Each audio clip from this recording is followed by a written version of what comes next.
Today we will discuss very important topic, Bohr model of atom. It is very important. Watch the video complete. You will consider all topic. So now we first discuss the objective. What is the objectives of this model? Objectives. In order to remove the defects in a Rutherford model and to explain origin of spectral lines, Bohr introduced his atomic model. So this is the objective, to remove the defects of Bohr model. Remove defects of Bohr model and to explain the origin of spectral line.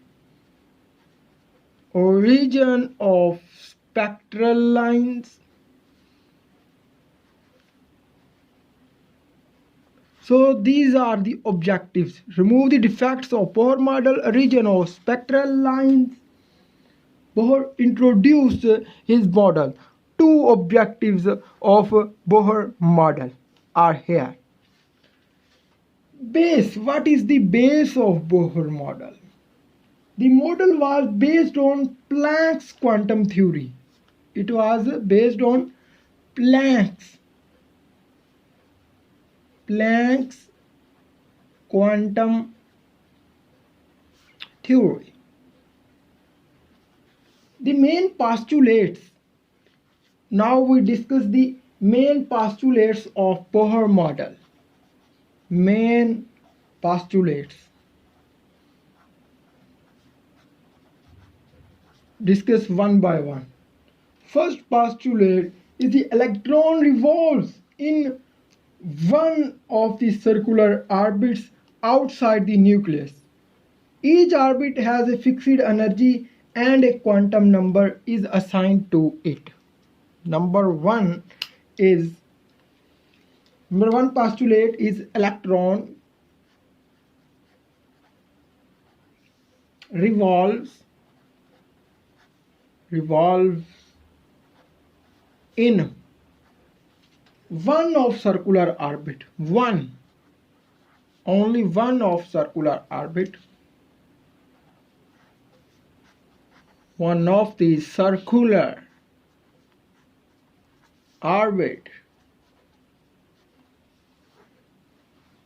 orbits outside the nucleus. Each orbit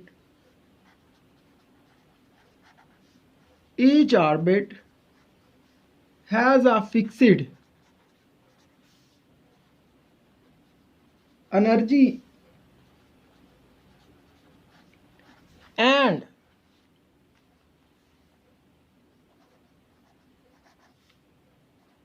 quantum number.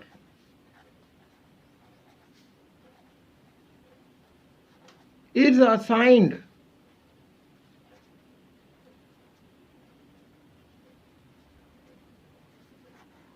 to it. So this is the first postulate. Electron revolves in one of the circular orbits outside the nucleus and each orbit has a fixed energy and quantum number is assigned to it. So this is the first postulate of the Bohr atomic model. There are four postulates of Bohr atomic model. One have discussed, and second is the electron present in a particular orbit neither emits nor absorbs the energy while moving in same fixed orbits. Electron present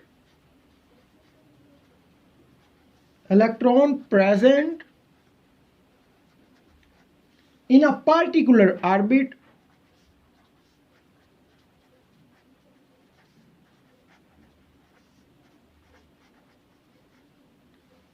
neither emits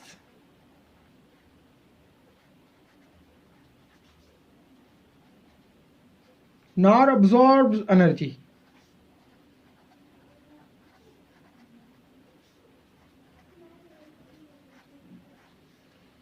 While moving in same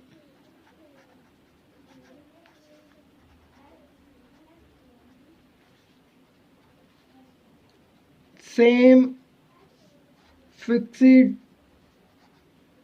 orbits.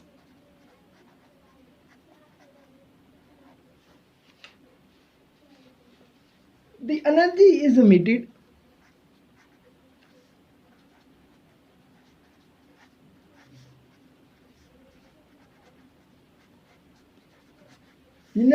emitted or absorbed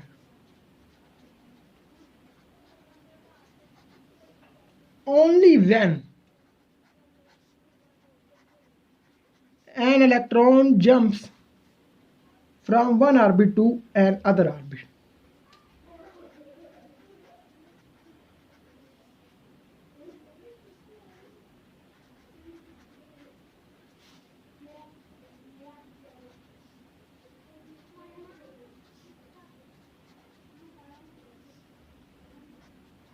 To another orbit.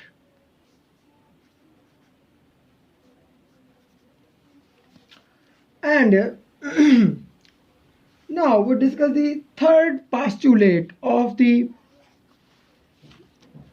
Bohr's atomic model. First postulate is the electron revolves in one of the circular orbits outside the nucleus. Each orbit has a fixed energy and quantum number. In one circular orbit outside the nucleus, and each orbit has fixed energy and quantum number is assigned. Each electron present in a particular orbit neither emits nor absorbs energy.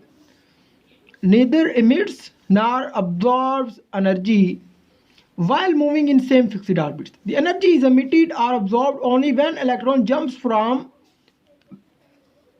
one orbit to another. Now discuss this third point, which is very, very important and short and easy. When an electron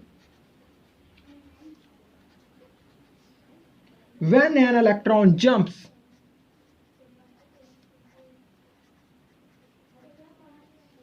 energy change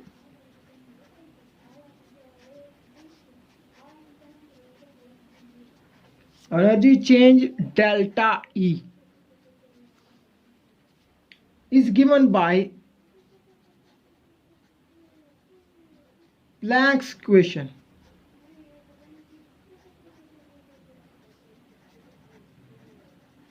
Planck's equation, like delta E is equal to E2 minus E1 is equal to HV.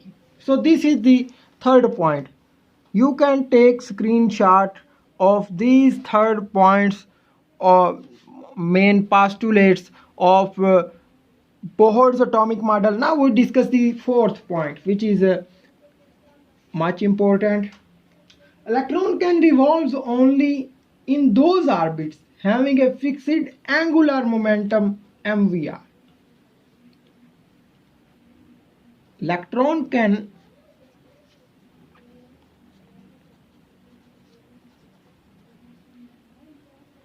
revolve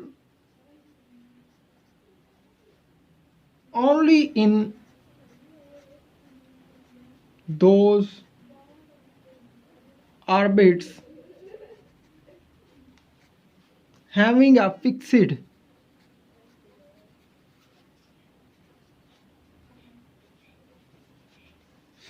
angular momentum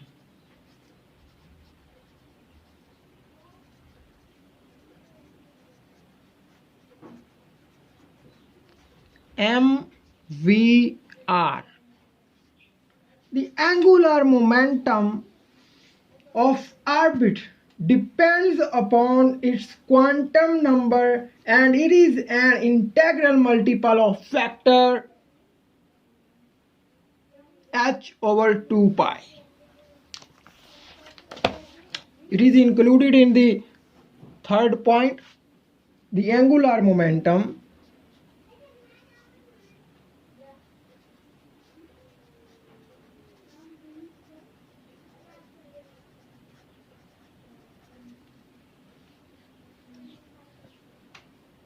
of an orbit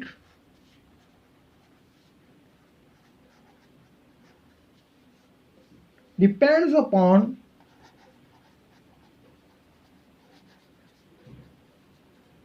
its quantum number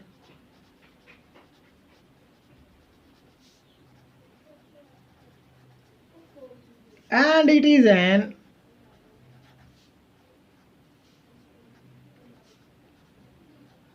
integral multiple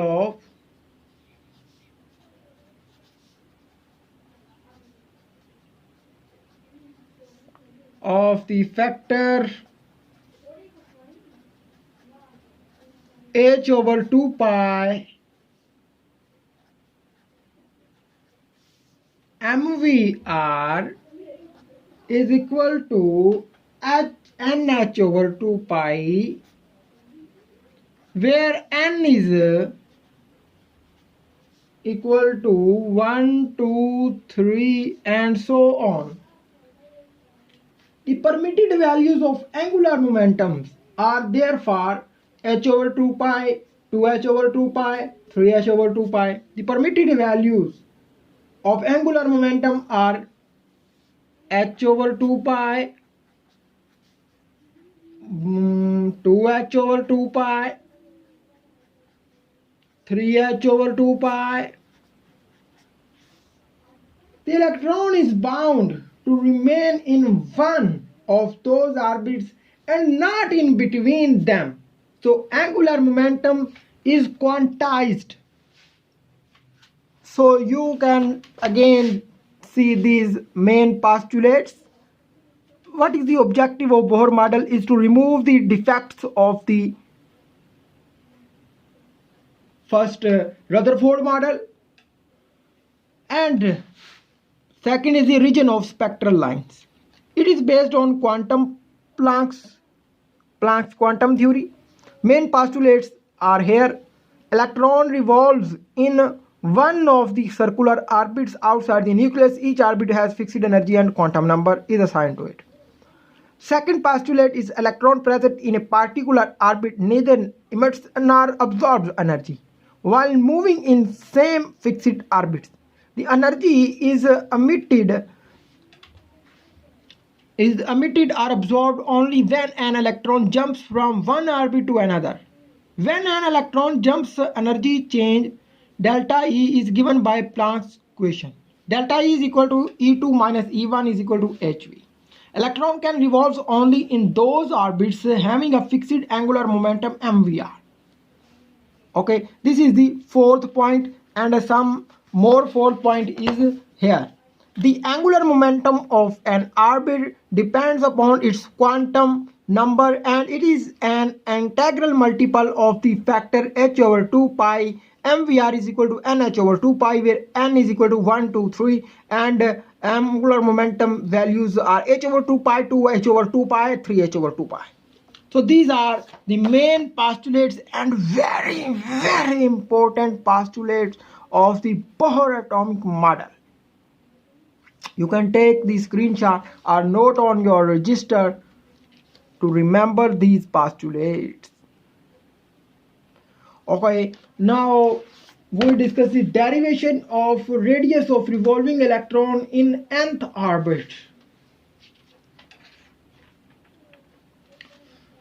Derivation of radius of revolving electron derivation of radius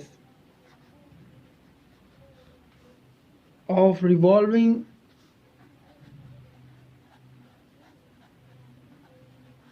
electron in nth orbit.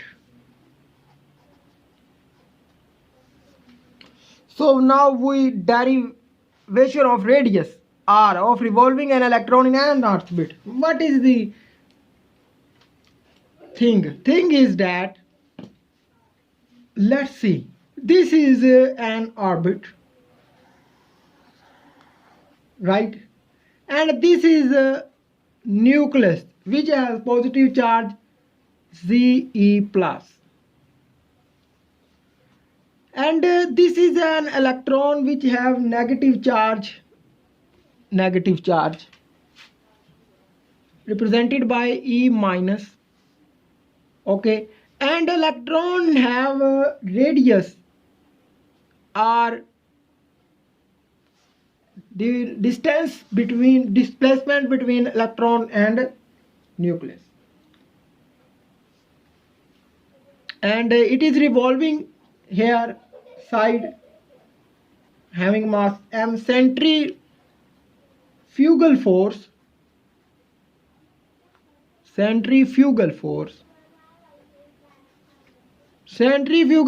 is equal to mv square over r,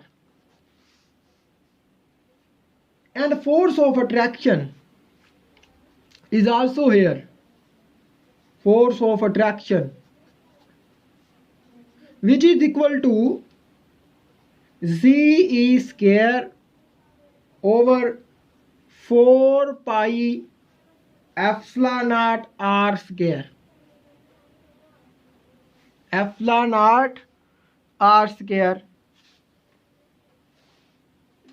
This is present here, and velocity direction is v,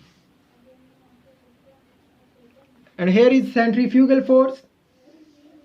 Electron revolving in an atom with nuclear charge Ze plus, Z is equal to 1, then picture is for H atom. For a general atom, consider an electron of charge E revolving around the nucleus having charge Ze plus. Nucleus charge is Ze plus. Let mass of an electron, suppose mass of an electron is equal to m, right? Velocity of revolving electron is v. Velocity of revolving electron is v. Radius of orbit, radius of the orbit is r. According to the Coulomb's law, the electrostatic force of attraction between nucleus and electron is. Now we discuss the electrostatic force.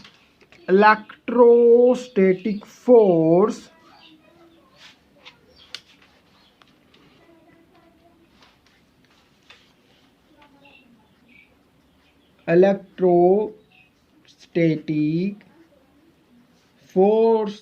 which is equal to Ze square over 4 pi epsilon naught r square. It is the electrostatic force which is given by Coulomb's law.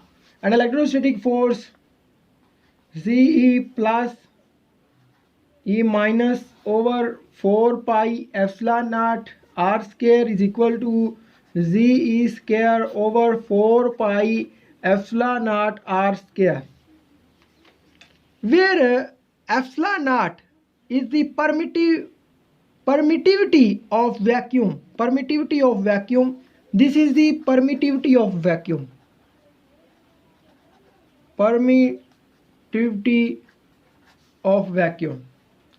Centrifugal force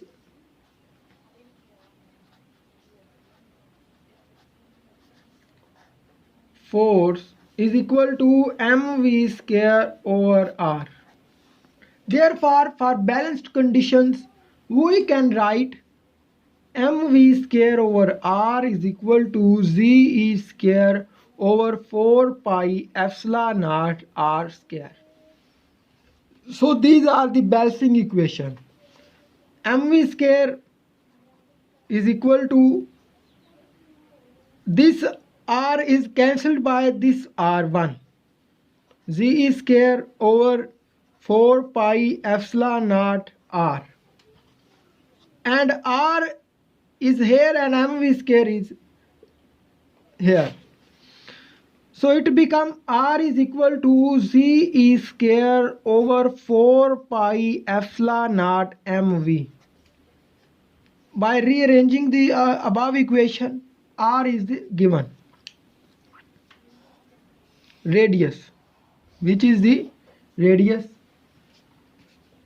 According to this equation, the radius of moving electron is inversely proportional to square of its velocity.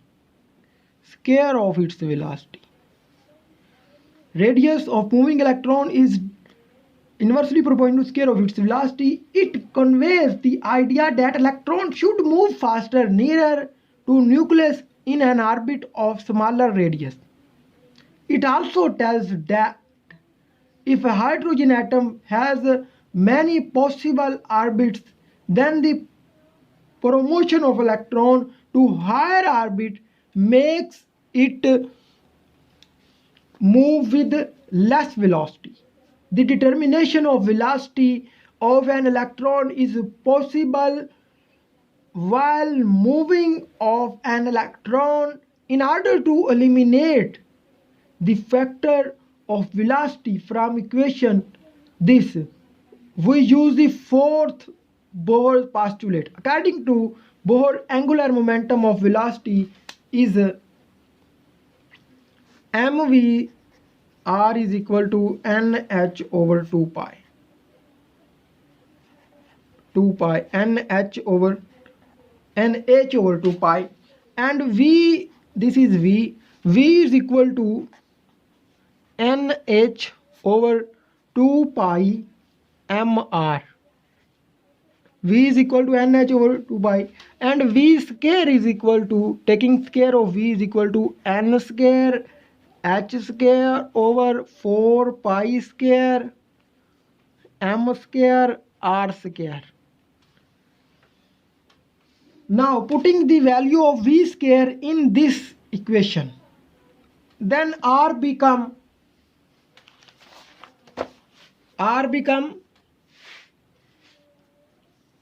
ze square 4 pi square m square r square over 4 pi e epsilon naught m n square h square. It will become this, right? Now this r and r square, one r is cancelled and here is only remain one. Ze square pi mr over, here become epsilon naught. This pi cancel with 1 pi and 4 cancel with 4, and by arranging by cancelling some factors, the equation becomes epsilon naught n square h square. And 1 r, we want to value of this r, then this r become, r is equal to epsilon naught, this go to here, epsilon naught n square h square, and this become to here over pi mze square. Okay, here is the best equation we have. Now the hydrogen, for hydrogen atom z is equal to 1. For hydrogen z is equal to 1. So equation for radius of hydrogen is r is equal to epsilon naught n square h square over pi m e square, epsilon naught h square over pi m e square, and n square go to outside of this equation. Okay, according to the equation, the radius of hydrogen atom is directly proportional to square of number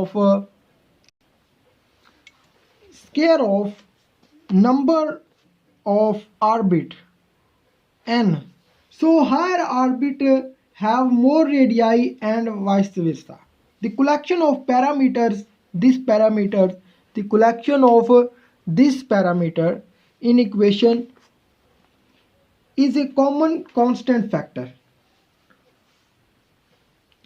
This factor is epsilon naught h square over pi m e square. By putting the values of these, it becomes 0.529 angstrom.